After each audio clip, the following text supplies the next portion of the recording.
Luffy's new devil fruit actually makes perfect sense, and I'll prove it to you.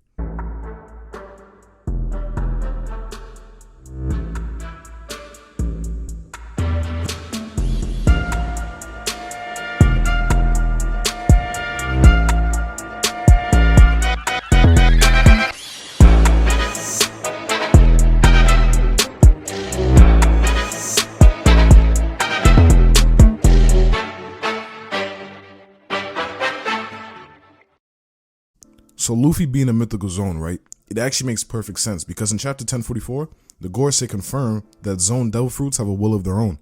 And it's almost like it's been avoiding them this entire time for 800 centuries. For 800 years, 8 centuries, bro. So that's a long, long time that this fruit has been avoiding them. We need to remember, devil fruits, although they seem like they aren't, they're rare fruits and not much is known about them. And the only reason people know the names of certain fruits is because of people who've documented it, right? And the Gorosei also explained in a couple chapters ago that the true name of a devil fruit isn't known until it's awakened. So a lot of these fruits don't come in a manual. And it's probably even more likely that a lot of fruits are actually other types of fruits and have other names and were labeled incorrectly because humans make mistakes, right? And not only that, when it comes to the naming of the fruit, the Gorosei explained how the entire world didn't know its true name for 800 years because it was kept secret. Just like, funny enough, Joy Boy. So if the world has never seen the devil fruit aside from a devil fruit encyclopedia that literally is telling them it's a paramecia, nobody's gonna bat an eye, except the people who are aware of its power, like the 5 OGs. You know, the 5 OGs have been keeping it secret for 800 years, bro. So that's a long time that nobody knows about it, right? And we gotta remember, the Gorosei, the government, they're good at keeping secrets from the world. Rox D. Zebek, the Void Century. You know what I mean? They literally killed an entire island of people because they were studying their secrets. They were studying the world government secrets and the ancient kingdom secrets. You know what I mean? So I would not put it past the government to be able to hide a name of a fruit that is already rare from the entire world. Like, let's keep it a buck, all right? And if it is a mythical zone, it makes even more sense because those are the rarest types of fruits. So obviously nobody in 800 years would have found the fruit. Also, they had it in their safekeeping. The government literally had the fruit before Shanks stole it. So we don't know how long they had it. Luffy wouldn't know its real name until it awakened, so virtually no one but these old farts knew about it, or so we think. You know what I mean? I think it's fair to assume Shanks maybe knew about it, and that's why he wanted to go and steal it, and he was so shocked when Luffy ate it. Well, I mean, he probably could have just been shocked because, you know, Luffy ate his devil fruit, but we already know Shanks doesn't like devil fruits. Everyone on his crew has to be able to swim. He told us that in like one of the previous chapters. Nobody in his crew has devil fruit to our knowledge, and we know that Shanks might not even want anybody with devil fruits on his crew. So why would he want this devil fruit? I think the only answer is that he knew about his real purpose or his real name. And another person I think knew about is Rock D. Zebek, because this dude, his entire character is about following the world's taboos and the world's secrets and like just upholding chaos for the world government, because he does not want them to prevail in any type of way, right? So the point is, it makes sense that nobody knows his real name except the Gorosei and maybe some key figures in the world, right? Also, they didn't just say mythical zones. If they only meant mythical zones, they would have said it, right? Because right after, they called Luffy's fruit a mythical zone. This means that all zone fruits, all zone devil fruits possibly choose the user and not the other way around. Kind of like how in Black Clover, the grimoire chooses you, except this way, it's more like fate is guiding you towards that fruit.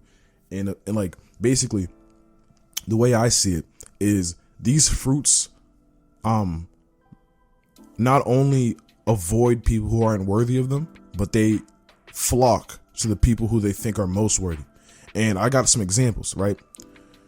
We know Luffy ate the gum gum fruit because he was starving. Call him the gum gum fruit. I don't care what you say. I'm still calling it that, right?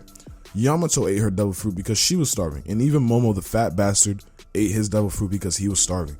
You know what I mean? And in all these moments, these fruits found their way to these kids. You know what I mean? And out of all things they could have ate, they were hungry and they found these things at the time. And it's almost like fate was guiding them towards that fruit. You know what I mean? And this isn't the only example either. We have characters like Marco and Sengoku the Buddha. Marco was literally a doctor who gained the ability to heal people and heal himself. I'm going to be honest with you, that fruit belonged to Marco before he was even born. Let's keep it a stack. Like, that fruit belongs to Marco, like, for eternity. That was always going to be Marco's fruit. Sengoku the Buddha, the man who, even before his fruit, they said that he was a tactician, very smart, cunning. He's able to keep calm in tough situations, almost like someone who's enlightened, like a Buddha. You know, I'm willing to bet he was even just like this before he got the fruit, right? And when it comes to Momo, he became a red dragon, right? Should I keep going? This man Momo needs to bring back peace to his people, and his main enemy is Kaido, the blue dragon, right? Doesn't get any more obvious than that. It's also based off the Magikarp legend of a fish who wanted to swim up a waterfall and become a dragon. Momo, being the bitch ass Magikarp that he is, later becomes a Gyarados, but he's red, right? And it makes perfect sense because Momo, and also it's like almost talking about Wano literally, because you need a bunch of fish to get up to the top of Wano because you have to climb a waterfall, right? So it's almost like perfect for Momo. This dude climbed up the waterfall, which is Wano, to defeat Kaido and he already became a dragon, but now he's gonna defeat Kaido and become the true Gyarados. You know what I mean? But yeah, Yamato's fruit is the wolf fruit, modeled after the Japanese Makami, which was feared at first but later got accepted, and they also considered guardians of humans. Yamato's main goal that she created even before meeting him was to protect Momo and help him bring the dawn. You know, these devil fruits are basically finding their perfect vessels, and we can't forget our god Big Tony, because he literally wanted to be accepted by humans, but they hated him for being a monster.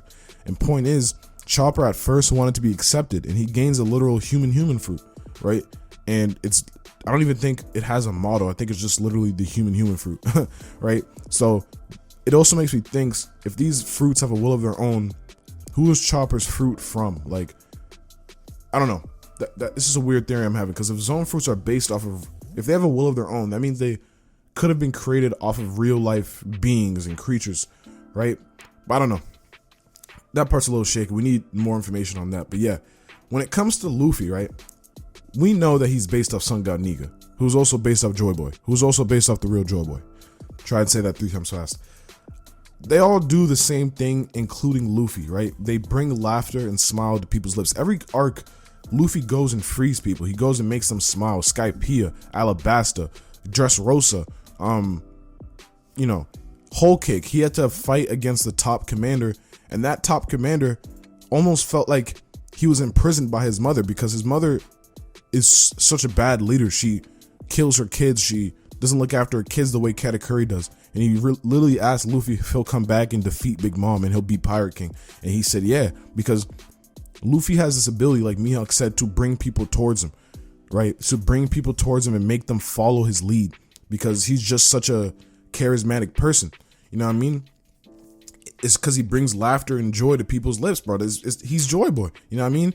And Luffy will do this when he beats Kaido with his new Gear 5th Awakening. He happens to be in Wano right now battling against Kaido, the man who runs an empire through fear and power, bro. And his crew is made up of smile users, and they have failed smile users who are forced to smile for eternity. This is it's like such a perfect arc, because now Luffy's going to bring them real joy, because he is Joy Boy in this time period. The Gum Gum fruit found its perfect vessel, in my opinion, right? So let me know what you guys think in the comments below. This is all I have for this video. I think that with what we just learned about zone devil fruits, it actually makes a lot of sense. If you go back and look at the zone devil fruits and their owners, you can low-key see the connection, right? At least I can see the connection, you know what I mean? And yeah, so I think it all makes sense, as long as you're not like, because I think a lot of people don't like it because they think that it's just a cop-out, like Oda was just lying to us this whole time so that he could later do this. But it's not a lie, because again, devil fruits are not that common, even though we think they are. But he's not just gonna make One Piece based off the people who don't have devil fruits. He's obviously gonna include the people with devil fruits, but most of the world does not have devil fruits. You gotta understand that, right? It's rare. It's very, very rare. So yeah, I think it makes perfect sense based on what we learned and the Gorosei hiding its name, and how devil fruits are even, like, nobody even knows that much about devil fruits. We got to understand that they're still a mystery, right? So yeah, I think it all makes perfect sense. Let me know what you guys think, though. Let me know if you find any holes in what I just said, and let me know what you guys think. I'll see you guys in the next video.